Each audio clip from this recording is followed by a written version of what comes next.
Hello everybody, I am S. Banerjee, your economics teacher.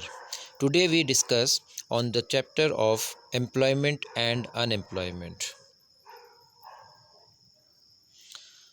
Workers. तो workers के बारे में आप सभी ने सुना भी होगा, देखा भी होगा। आपने देखा होगा कि फैक्ट्री वगैरह में लोग काम करते हैं। आपके घर में आपके फादर भी कुछ ना कुछ काम करते हैं और इसके साथ ही साथ आपने देखा होगा कि खेतों में भी कुछ मज़दूर काम करते हैं। ठीक है, कंस्ट्रक्शन वर्क में मज़दूर काम करते हैं।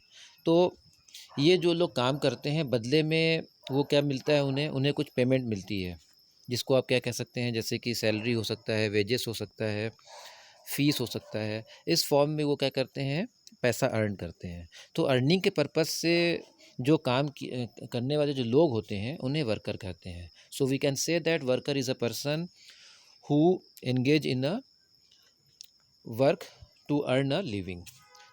तो अर्निंग के पर्पज़ से जो वर्क किए जाते हैं, उस टाइप के वर्क करने वाले जो लोग हैं उन्हें हम वर्कर कहते हैं। There are basically two types of workers. One is self employed workers, another is hired workers. Self employed workers are the people working in their own business or profession. They earn profit as a reward for their service. तो जैसा कि आपको पता है कि जो self employed लोग होते हैं, जैसे कि एग्जांपल के लिए आप ले सकते हैं कि कोई बिजनेसमैन है जो अपना खुद का फर्म चलाता है, तो he is self employed person. Electrician हो सकता है जो फ्रीलांस के रूप में काम करता है, ठीक है ना, ऑन कॉल लोगों के घर में जाके सर्विस प्रोवाइड करता है और अपना चार्जेस लेता है। प्लम्बर्स हो सकते हैं। तो ये लोग सेल्फ एम्प्लॉयड लोग होते हैं। इसके साथ साथ डॉक्टर्स एंड लॉयर्स जो होते हैं, जैसे प्रोफेशनल्स होते हैं, ये भी अपना सेल्फ प्रैक्टिस कर सकते हैं। ठीक है ना, आपने देखा होगा डॉक्टर्स के चेम्बर्स होते हैं, लॉयर्स के चेम्बर्स होते हैं, उसमें वो प्रैक्टिस करते हैं और क्या करते हैं, अपनी सर्विस के अगेंस्ट में वो फीस ले चार्ज करते हैं। तो ये जो सभी टाइप के जो लोग हैं, they are the self employed workers. तो सेल्फ एम्प्लॉयड वर्कर्स वो होते हैं जो खुद अपना काम करते हैं और इस प्रकार से वो पैसा अर्न करते हैं। जो दूसरा टाइप का जो वर्कर होता है उसे हम कहते हैं hired workers. Hired workers are the people hired by others and are paid wages or salaries as a reward for their services. अब जो हायर्ड वर्कर्स, जैसे कि मान लीजिए कि स्कूल में टीचर है, या किसी फर्म का क्लर्क हो गया, या किसी फर्म में मैनेजर हो सकता है, ठीक है ना। तो ये सभी लोग क्या है, हायर्ड वर्कर्स, यानी कि इन्हें हायर किया जाता है और उसके लिए क्या होती है, कुछ सर्विस कंडीशन होती है, टर्म्स कंडीशन के बेस पे उन्हें रखा जाता है और उसके बेस पे पेमेंट किया जाता है। तो जो पेमेंट दिया जाता है वो वेजेस भी हो सकता है या सैलरी भी हो सकता है। जैसे कि जो लेबरर्स होते हैं, जैसे कंस्ट्रक्शन वर्क करने वाले लोग हैं, उन्हें वेजेस मिलता है। दूसरी तरफ जो क्लर्क हो गया, मैनेजर हो गया, टीचर हो गया, इन्हें क्या किया जाता है, अपने एम्प्लॉयर के द्वारा इनको सैलरी दी जाती है। मंथली बेसिस पे सैलरी हो सकता है या डेली वेजेस पे भी हो सकता है या फिर वीकली बेसिस पे भी हो सकता है।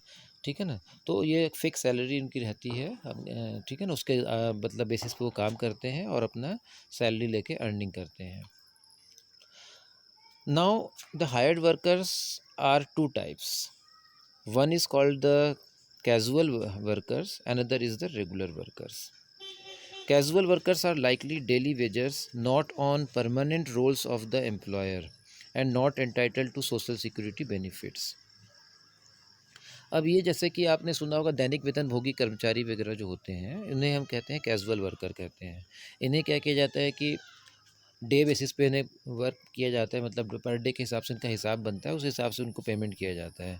और लीव वगैरह के जो दिन होते हैं उसका उनको कोई पेमेंट नहीं मिलता है। तो ये जो लोग होते हैं ये ज़्यादातर बेसिकली अनस्किल्ड लोग होते हैं ज़्यादातर। या आजकल क्या होता है कि कई फर्म्स और सरकारी संस्थाओं में भी ऐसे कुछ लोगों को रखा जाता है जो क्या होते हैं, डेली बेसिस पे रखे जाते हैं और इन्हें कोई ज़्यादा फैसिलिटी वगैरह नहीं मिलती है, मतलब कोई फ़िक्स सैलरी इनकी नहीं होती है या लीव बेनिफिट्स इन्हें नहीं मिलते हैं, यानी कि हॉलीडेज़ की जो पेड हॉलीडेज़ है वो फैसिलिटी इनको नहीं मिलती है। तो इस टाइप के जो लोग होते हैं उन्हें हम कैजुअल वर्कर्स कहते हैं। या जैसे कि आप ये भी देख सकते हैं कि जो खेतों में जो मज़दूर लोग को काम करते हैं, ये भी कैज़ुअल वर्कर के एग्ज़ाम्पल्स हैं। कंस्ट्रक्शन वर्क में जो काम करने वाले लोग होते हैं कि कुछ दिन के किसी घर में काम किया, उसके बाद फिर किसी दूसरी जगह काम किया। इस प्रकार से ये क्या होते हैं कि इनको परमानेंट रोल में नहीं रखा जाता है। तो ऐसे लोगों को हम बोलते हैं कैज़ुअल वर्कर बोलते हैं। हायर्ड तो हैं, हायर तो किए जाते हैं, लेकिन परमानेंट बेसिस पे हायर नहीं किए जाते हैं। एज़ पर वर्क रिक्वायरमेंट इन्हें हायर किया जाता है, और जब काम ख़त्म हो जाता है तो फिर वो उनको ये फिर दूसरी जगह काम ढूँढते हैं। तो इस टाइप के जो लोग होते हैं उन्हें हम कैज़ुअल वर्कर्स कहते हैं। जो दूसरे टाइप का जो हायर्ड वर्कर्स होता है उसे हम बोलते हैं regular workers. These are on permanent rolls of their employer and are entitled to social security benefits. अब जो रेगुलर वर्कर्स होते हैं वो क्या होते हैं कि भाई उनका मतलब परमानेंट रोल में नाम रहता है, डेली सिग्नेचर करते हैं अपना, या फिर आजकल स्वाइप का भी मैं सिस्टम हो गया, मशीन में पंच करके अपनी अटेंडेंस देते हैं, और बदले में उन्हें एक फ़िक्स सैलरी मिलती है, और टाइम टू टाइम मतलब कि ईयरली बेसिस पे इंक्रीमेंट भी मिल सकता है यदि इस प्रकार की टर्म्स कंडीशन होती है। तो प्राइवेट सेक्टर में भी ऐसे वर्कर्स हो सकते हैं, जैसे मान लीजिए कि आपका हिंदुस्तान लीवर लिमिटेड में इस टाइप के, जैसे कि जो आपके सेल्स रिप्रेजेंटेटिव्स होते हैं, एग्जीक्यूटिव्स होते हैं, मैनेजर्स होते हैं, और उसी प्रकार गवर्नमेंट एजेंसीज़ में भी होते हैं, जैसे कि पुलिसमैन हो गया, या आर्मी पर्सोनल हो गए, केंद्रीय विद्यालय का टीचर हो गया, ठीक है ना, जो कि परमानेंट बेसिस पे जो काम करते हैं, और उनका क्या होता है, परमानेंट रोल में नाम होता है, और उन्हें मंथली सैलरी मिलती है, और बहुत सारे दूसरे बेनिफिट्स भी इन्हें मिलते हैं, जैसे कि पेड हॉलीडेज़ हो गया है, ग्रेच्युटी हो सकता है, ठीक है ना। इस टाइप की फैसिलिटीज़ उन्हें मिलती है। तो इन्हें हम कहते हैं रेगुलर वर्कर्स। तो रेगुलर वर्कर्स जो होते हैं ये थोड़े से सिक्योर्ड होते हैं जॉब के मामलों में, और उनका बेसिकली उनको जो पेमेंट वगैरह मिलता है वो भी थोड़ा बेटर होता है compare to the casual workers. तो इस प्रकार से जो रेगुलर वर्कर्स होते हैं वो बेटर पोजीशन में होते हैं compare to the casual workers. यही रीज़न है कि हमारे भारत में बहुत से लोग इस टाइप के सिक्योर जॉब ढूंढते हैं, गवर्नमेंट से जॉब के लिए कोशिश करते हैं। ठीक है ना, कोई मतलब कि पीएससी के एग्ज़ाम की तैयारी करता है, तो कोई सरकारी स्कूल में टीचर बनने की कोशिश करता है, और कुछ लोग तो सरकारी विभागों में क्लर्क बनने के लिए भी कोशिश करते रहते हैं। तो उसका पर्पस ये होता है कि वो परमानेंट रोल में आ जाते हैं, रेगुलर गवर्नमेंट एम्प्लॉय बन जाते हैं, और उन्हें बहुत प्रकार की फैसिलिटीज़ गवर्नमेंट के द्वारा दी जाती है। उसी प्रकार जिनको गवर्नमेंट जॉब नहीं मिल पाता है वो लोग कोशिश करते हैं किसी अच्छी प्राइवेट फर्म में जाने की कोशिश करते हैं, जहाँ पे थोड़ा सा अच्छी सैलरी वगैरह मिल सके। तो इस प्रकार से ये क्या करते हैं, इस प्रकार से कोशिश करते हैं लोग कि अब खुद को इकोनॉमिकली सिक्योर करने की कोशिश करते हैं, ठीक है ना। तो किसी भी एक तरीके से हम बोल सकते हैं कि जो कैजुअल लेबर होते हैं, कैजुअल वर्कर जो होते हैं, उसके कंपेयर में जो रेगुलर वर्कर होते हैं उनकी कंडीशन अच्छी होती है। अब जो इस चैप्टर में कुछ टेक्निकल टर्म्स जो यूज़ होते हैं उनके बारे में भी जानना जो बहुत ज़रूरी है, जैसे कि लेबर सप्लाई हो गया, लेबर फोर्स हो गया, वर्क फोर्स हो गया। तो ये तीनों चीज़ जो है टेक्निकल है, इसको ध्यान से समझिएगा। Labour supply refers to supply of labour corresponding to different wage rates. तो यहाँ पे क्या हो रहा है कि आपने लास्ट ईयर, आपको याद होगा 11th क्लास में माइक्रो इकोनॉमिक्स में आप लोगों ने सप्लाई चैप्टर पढ़ा था। तो सप्लाई चैप्टर में आपने ये पढ़ा था कि it refers to the various quantities of a commodity which producers are ready to sell at various possible prices. यानी कि जो सप्लाई होती है प्राइस से रिलेटेड होती है, विदाउट प्राइस का कोई सप्लाई नहीं होता है, वो केवल एक स्टॉक कंसेप्ट होता है। लेकिन इसी प्रकार जो लेबर होता है, लेबर की प्राइस किस में आकी जाती है, वेज रेट में आकी जाती है, कि भाई एक आदमी जो 8 घंटे काम करेगा तो उसको कितना पेमेंट पर डे का मिलना चाहिए, तो वो हो जाता है उसका वेज रेट। तो वेज रेट, यदि डिफरेंट डिफरेंट वेज रेट में क्या होता है, सप्लाई ऑफ लेबर चेंज होती रहती है। अच्छा, यहाँ पे एक कसर आपको पता होना चाहिए कि जो लेबर सप्लाई है उसको हम दो तरीके से बढ़ा सकते हैं। जैसे मान लीजिए कि आपके खेत में 4 वर्कर काम कर रहे हैं। आप चाहते हैं कि भाई काम की स्पीड बढ़े, तो आप चाहते हैं कि ज़्यादा लेबर हो, तो उसको दो तरीके से बढ़ा सकते हो। आप क्या कर सकते हो, पहला तरीका तो ये हो सकता है कि भाई आप मज़दूरों की संख्या बढ़ा दो, यानी कि 4 के बजाय आप 6 मज़दूर रख लो, और वो 6 मज़दूर जब काम करेंगे तो डेफ़िनेटली ज़्यादा काम होगा, तो इस प्रकार से लेबर सप्लाई बढ़ जाती है। लेकिन इसका एक और तरीका भी हो सकता है, वो ये हो सकता है कि आपने मज़दूरों की संख्या नहीं बढ़ाई। जो मज़दूर है 4 ही मज़दूर आपने रखे, उनकी संख्या नहीं बढ़ाई, लेकिन आपने क्या कर दिया, काम के घंटे बढ़ा दिए। पहले ये जो मज़दूर थे आपके खेत में 8 घंटे काम कर रहे थे, आपने उनको बोला कि भई थोड़ा-सा जल्दी काम करना है या थोड़ा ज़्यादा काम है तो फिर आप 10 घंटे काम करो। तो 10 घंटे हो गए तो फिर क्या हो गया कि हर लेबर 2 घंटा एक्स्ट्रा काम कर रहा है, तो 2 को आपने 4 से मल्टीप्लाई करने की 8 हो गया, 2 4 ज़ा 8, यानी कि 8 घंटे का एक्स्ट्रा काम हो गया, यानी कि एक एक्स्ट्रा मज़दूर के बराबर वो काम हो सकता है। ठीक है ना? तो इस प्रकार से लेबर सप्लाई का जो कंसेप्ट होता है वो होता है लेबर के सप्लाई से होता है, और ये सप्लाई जो होती है ये बेसिकली डिपेंड करती है वर्किंग आवर्स पे डिपेंड करती है, और दूसरा डिपेंड करती है नंबर ऑफ़ वर्कर्स या नंबर ऑफ़ लेबरर्स। तो 2 तरीके से इसको हम बढ़ा सकते हैं। तो बेसिकली जो वेज रेट्स होता है इसके साथ संबंध ये रहता है, इसका हालांकि हमारे कोर्स में उतना डिटेल नहीं है इसके बारे में, थोड़ा सा बेसिक जानकारी because you are students of economics और माइक्रो इकोनॉमिक्स पढ़ चुके हैं, कि यदि मान लीजिए कि वेज रेट को बढ़ाया जाए तो बेसिकली इनिशियली क्या होते हैं कि लोग मोटिवेट होते ज़्यादा काम करने के लिए, तो उसके कारण क्या होता है लेबर सप्लाई बढ़ती है। लेकिन एक लेवल के बाद क्या हो सकता है कि जब लोगों की अच्छी अर्निंग होने लग जाती है तब वो क्या करते हैं, काम के बजाय रेस्ट को प्रेफर करते हैं। इस कारण क्या होता है कि एक ज़्यादा लेवल तक जब वेज रेट हो जाता है उसके बाद फिर क्या होता है लेबर सप्लाई धीरे धीरे डाउन हो जाती है। क्यों डाउन हो जाती है? क्योंकि लोग सोचते हैं कि इतना काम क्यों किया जाए, हमें तो हम पर्पज़ क्या है काम करने का, अर्निंग। जब सफिशिएंट अर्निंग हो गई है, ज़्यादा वेज रेट के कारण हमारी अर्निंग सफिशिएंट हो गई है, तो हम इतना काम क्यों करें, हम थोड़ा बहुत रेस्ट भी करेंगे। तो they prefer rest in lieu of work. So that's why after certain increase of the wage rate labour supply will decrease. ठीक है ना? हालांकि आपके सिलेबस में नहीं है वेज रेट के साथ उसका क्या रिलेशन है, आपको सिर्फ इतना ध्यान रखना है कि labour supply refers to supply of labour corresponding to different wage rates. और इस लेबर सप्लाई को 2 तरीक़ों से हम चेंज कर सकते हैं। एक तो हो गया नंबर ऑफ़ वर्कर्स को की संख्या को चेंज कर दिया जाए, और दूसरा तरीका हो सकता है नंबर ऑफ़ वर्किंग आवर्स को हम चेंज कर दें। ठीक है? चलिए, अब नेक्स्ट जो कंसेप्ट है वो है लेबर फोर्स। हमने इसके बारे में आपको प्रीवियस चैप्टर में बताया था, अभी आपको ध्यान होगा हम लोगों ने जब ह्यूमन कैपिटल फॉर्मेशन पढ़ा था तो उसमें जो प्रॉब्लम्स के बारे में डिस्कस किया था उसमें ये था कि हमारे यहाँ जो मैन पावर प्लानिंग है वो सब अच्छा नहीं है। वो एक प्रॉब्लम है ह्यूमन कैपिटल फॉर्मेशन में, क्योंकि इसमें क्या होता है कि हमारे यहाँ लेबर फोर्स तेज़ी से बढ़ता है, क्योंकि बहुत सारे लोग जो हैं काम करने को इच्छुक होते हैं लेकिन काम नहीं मिल पाता है, तो अनएम्प्लॉयमेंट बढ़ता है।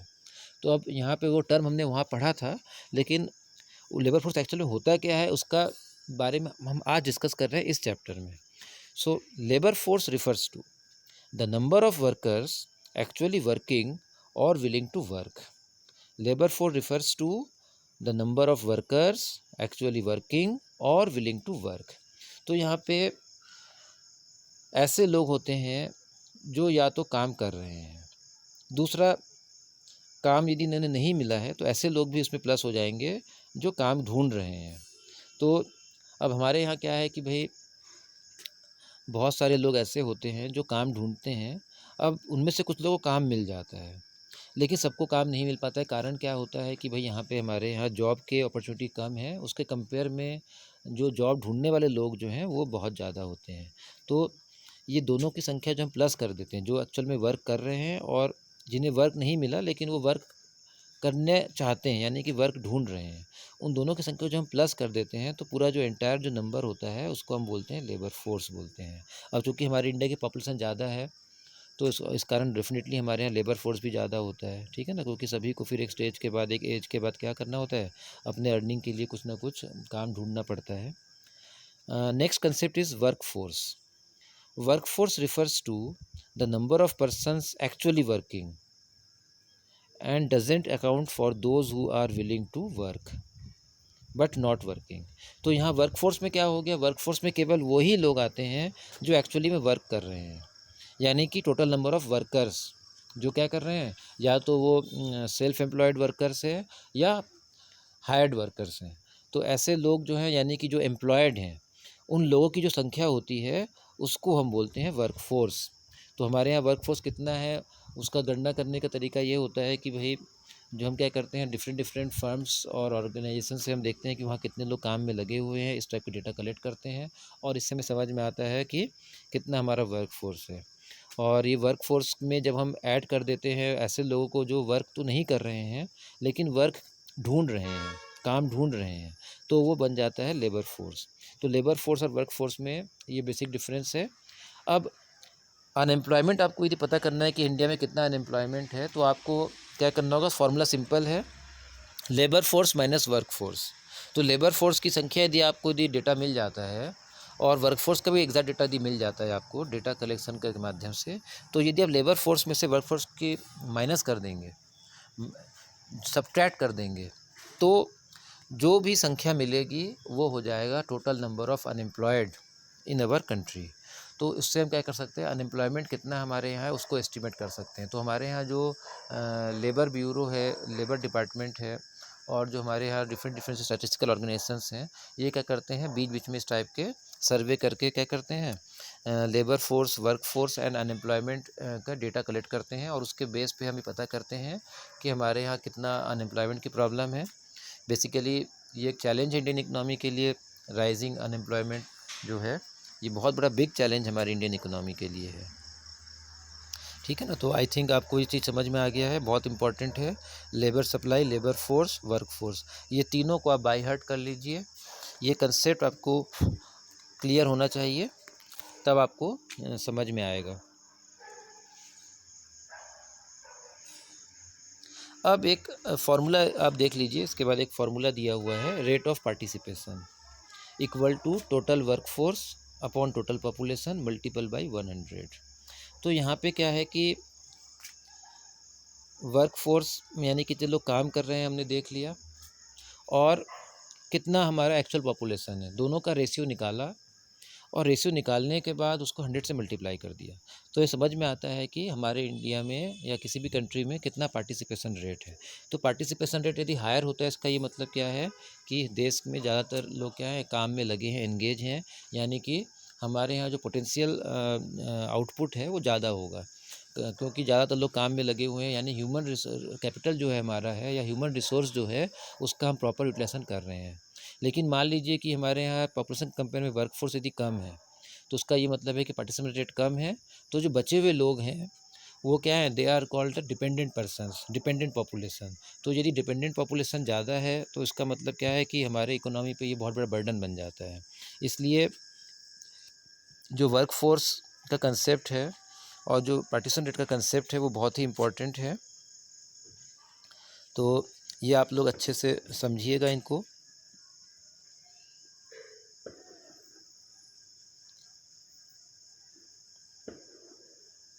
ठीक है ना, नटसेल में फिर से देख लेते हैं कि हमने वर्कर के बारे में डिस्कस किया। तो वर्कर वो लोग होते हैं जो क्या करते हैं, अर्निंग करते हैं, कुछ कुछ काम करके अर्न करते हैं पैसा।